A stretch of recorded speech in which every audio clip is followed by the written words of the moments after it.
horisontale krag F word op 'n krat toegepas en dit beweeg oor 'n ruwe horisontale oppervlak.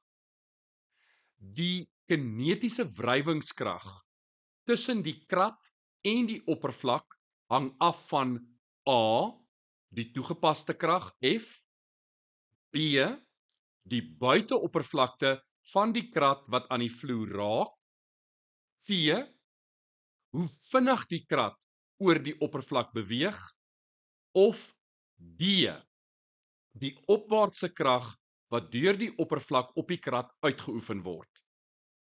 Die korrekte antwoord: D, die opwaartse krag wat deur die oppervlak op die krat uitgeoefen word. Op ons formuleblad sien ons die vergelyking waarmee ons die kinetiese wrywingskrag kan bereken. Dit is die produk van die kinetiese wrywingskoëffisiënt μk en die normaalkrag Fn. Die wrywingskoëffisiënt μk hang af van die tipe materiale ter sprake. En let wel, materiale, want hier's twee voorwerpe wat in kontak is met mekaar. Aan die een kant die krat, so die materiaal van die krat is ter sprake, as ook die materiaal van die ruwe oppervlak.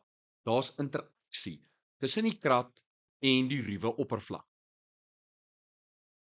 Die toegepaste krag F beïnvloed wel of daar beweging gaan plaasvind al dan nie, maar dit bepaal nie hoeveel wrywing daar gaan wees nie. So A is verkeerd.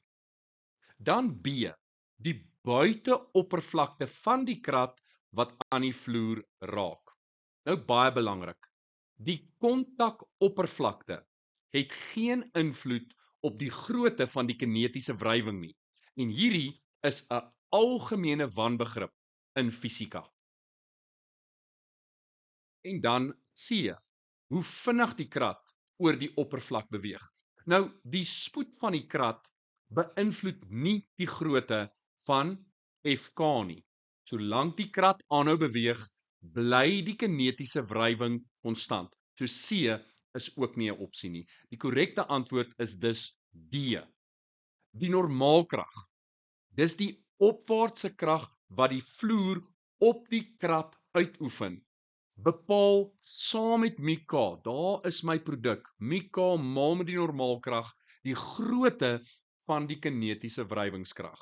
Onthou, hoe swaarder die krat, hoe groter die normaalkrag, en hoe groter die normaalkrag, hoe groter die kinetiese wrywingskrag.